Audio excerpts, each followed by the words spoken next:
So, here's the story. My ex-wife, Rita, and we've been divorced for about 8 years now. We have a 15-year-old daughter together, and honestly, co-parenting has been pretty smooth sailing. No major drama, nothing huge. Until recently. Something happened that made me seriously question whether I should ever let her have custody of our daughter again. And get this, she's now getting a divorce herself, and she's trying to blame me for it. Seriously? Rita got remarried a couple of years ago to a guy named Adrian. From what my daughter tells me, Adrian seems like a decent guy. But his son, Derek? That's a whole different story. Derek is about 3 years older than my daughter, and he just graduated high school. My daughter has always said he's arrogant, a bit of a bully. She avoids him like the plague, and Rita knows this. Which honestly makes what Rita did next even more twisted. Derek recently graduated, but his dad, Adrian, wasn't thrilled. Derek barely scraped by, and his college prospects weren't looking good. He hadn't taken anything seriously, and now he and his dad were on terrible terms. Adrian didn't want to celebrate his son's graduation. And look, I'm not here to judge Adrian's parenting. That's his business. But Rita, who's only known Derek for a few years, decided to go against Adrian's wishes and throw a huge party for him. And since she couldn't exactly ask Adrian for money without him finding out, what did she do? She stole. From our daughter. My daughter has a joint account with us, and she's been working her tail off since last year, saving every single penny from her part-time job. Her dream? To buy a nice car when she turns 18. Both Rita and I occasionally contribute, but most of that money? It's hers. And Rita knew this. A couple of days before the party, while our daughter was napping, Rita snuck her debit card. She then went on a shopping spree, buying everything for Derek's party. By the time she was done, she'd blown almost $3,000. $3,000. My daughter, who had worked so hard, was left with just $200. It was an absolute gut punch. She was devastated. It didn't take long for my daughter to realize what had happened. The very next day, she confronted Rita. This was the day before the party, mind you. And Rita? She just told her to cut out the drama, saying the party was happening whether she liked it or not. Then she had the audacity to say that all the money was ours anyway, so it wasn't really our daughter's. Excuse me? My daughter worked for that money.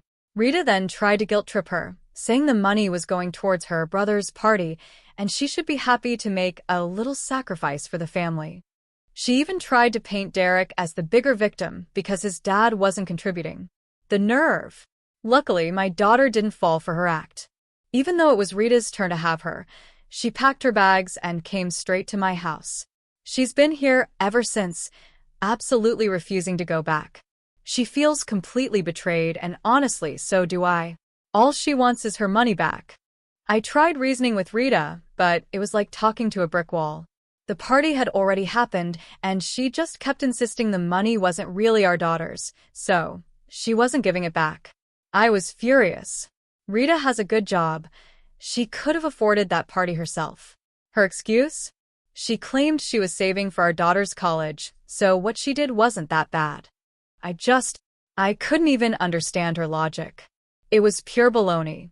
After days of fighting, with Rita still flat out refusing, I knew I had to try something else. So, yesterday, I reached out to Adrian. I found him on Facebook, sent him a message explaining everything. I apologized for bothering him, told him how upset my daughter was, and politely suggested he either convince Rita to pay the money back or make arrangements himself. Within hours, he replied. He was mortified. He had no idea this was how Rita had paid for the party. He immediately offered to send the money, and he did, right then and there. Finally, some relief. My daughter and I were both still fuming at Rita, though. We agreed we wouldn't speak to her until she apologized. But then, this morning, the real drama began. Rita showed up at my house, screaming her head off, accusing us of ruining her marriage. Apparently, after I messaged Adrian, he went home and blew up at Rita. He was already mad that she'd thrown the party against his wishes, given Derek's terrible grades and behavior. But finding out she'd stolen from my daughter to fund it? That was the final straw. He called it unforgivable, humiliating. He told her he wanted a divorce. And now she's blaming me? I told her that whatever was happening to her, she'd brought it on herself. But she just got more enraged, accusing me of being jealous of her happiness, trying to ruin her marriage because I was supposedly still hung up on her. I literally rolled my eyes. We'd been divorced for years. I even attended her wedding. These accusations were baseless, and frankly, I was getting fed up. I told her to leave, but she wouldn't. She insisted she wasn't going anywhere until I called Adrian and told him it was all a big misunderstanding. She wanted me to fix her mess. I refused, of course. That just made her crazier. She started stomping around, screaming that she wasn't leaving until I fixed what I had damaged. She was cursing, acting like a total psycho.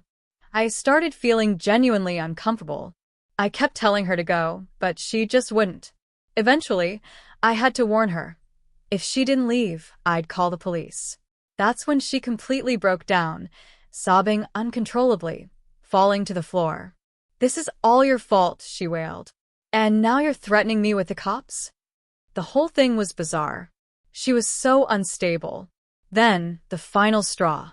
She started mumbling about how her biggest mistake was marrying me and having a daughter with me, and how we were both ruining everything for her. I could handle her attacking me, but the moment she dragged our daughter into it, I snapped. I told her, loud and clear, that she wouldn't have to worry about me or our daughter being part of her life anymore. I was going straight to my lawyer, and I was filing for full custody. And given everything, I was sure our daughter wouldn't mind, and neither would she.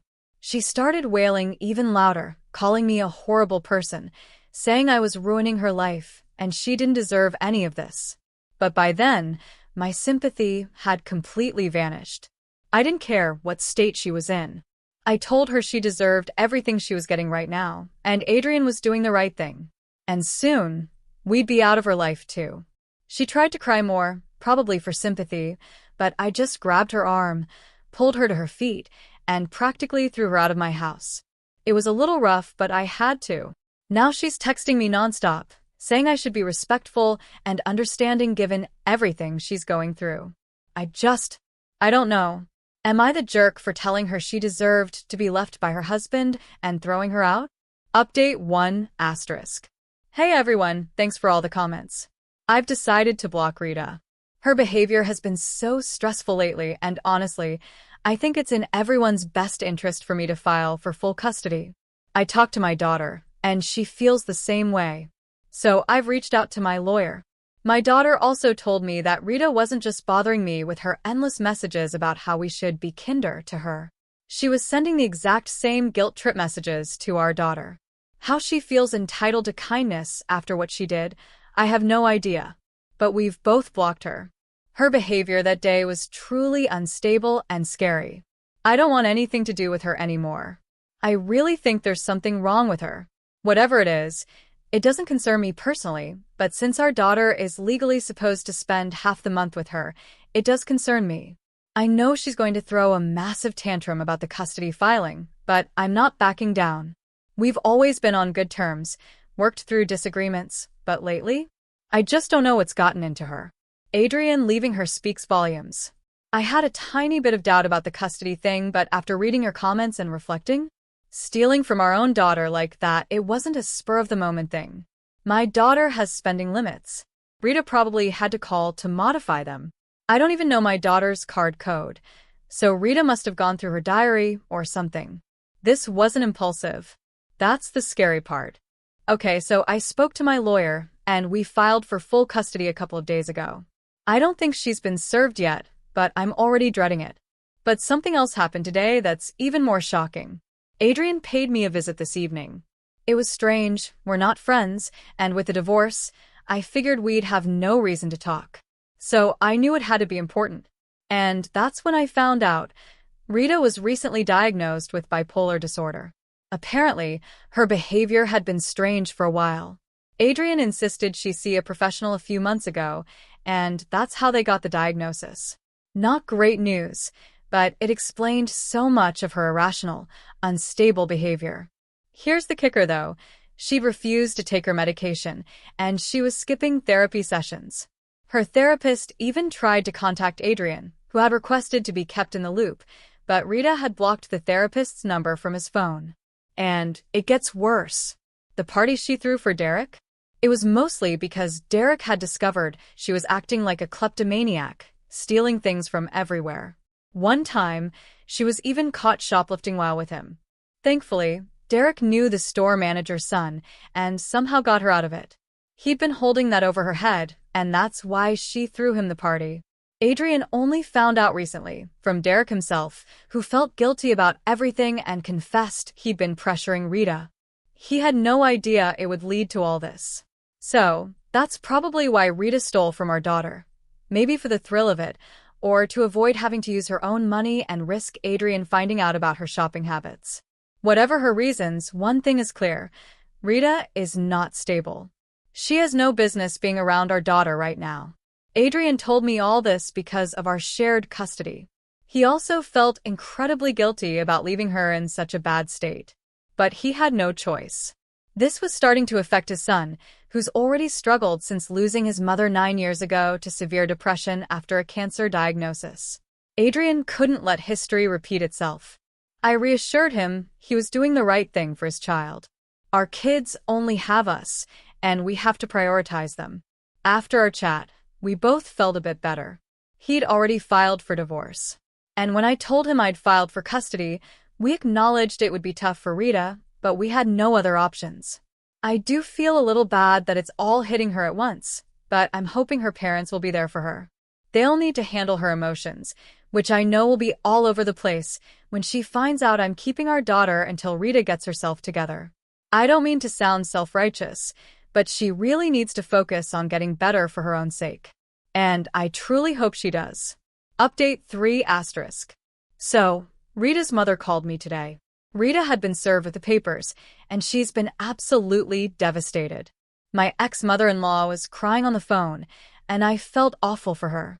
I tried to explain why I had to do this, narrating the whole story, including everything Adrian told me.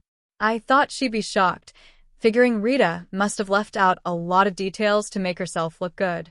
But to my surprise, she already knew. Rita had confessed everything to her parents, the bipolar diagnosis, the stealing, her inability to stop. My mother-in-law said Rita felt terrible but just couldn't help herself. She said Rita needed help, not just professional help, but emotional support, and that we were abandoning her. She even said she felt betrayed, and it was cruel of us. For a second, I was annoyed. Why was she trying to make Rita the victim when we were also victims of her behavior? But then I paused. I tried to see it from her perspective. As a parent, I'd also feel terrible if my child was going through something like this, and everyone was leaving them. I have a daughter, so I could understand that feeling, at least partially. But I also told her that even she, in my position, wouldn't change her mind. She'd look out for her daughter, just like I was looking out for mine. That seemed to make her think. She didn't say anything else, just abruptly hung up. I don't know what to make of it, but I'm hoping things work out for everyone in the end. Update 4 asterisk. It's been almost a year since my last update, and wow, a lot has happened. Rita ended up getting divorced, and despite putting up a fight, she lost custody of our daughter. My daughter wanted to stay with me, and the court agreed. But here's the thing, we didn't end things on a bitter note. Rita actually apologized to both me and our daughter after she lost custody. She promised she would get better, for our daughter's sake. It was really emotional. A couple of weeks later, she told us she was leaving the city, moving out of state to start fresh. She promised to attend therapy and take her medication regularly. We've stayed in touch, and she's been trying to make it up to our daughter by sending her handmade gifts every other weekend. It's a new hobby for her, and it's good for both of them. A lot has changed for me, too. A few months ago, I met a wonderful woman at work, and things are going incredibly well. She also has a daughter, a couple of years younger than mine. They've become the best of friends, which is just amazing to see. My girlfriend and I have a really strong connection, and I'm planning on proposing in a year or 2. We're moving in together by the end of the year, and I'm genuinely excited for what the future holds. Life feels good right now. I'm content. My personal life is great, and most importantly, my daughter is thriving. Hopefully, she'll be able to fully reconcile with her mother someday soon. But for now, everything is fantastic. Thank you guys for all your incredibly supportive comments and messages. It truly means a lot to me. So, here's my question to you. If you were in my shoes, facing an ex-partner who not only betrayed your child but also spiraled so dramatically, what would you have done differently? Let me know in the comments below.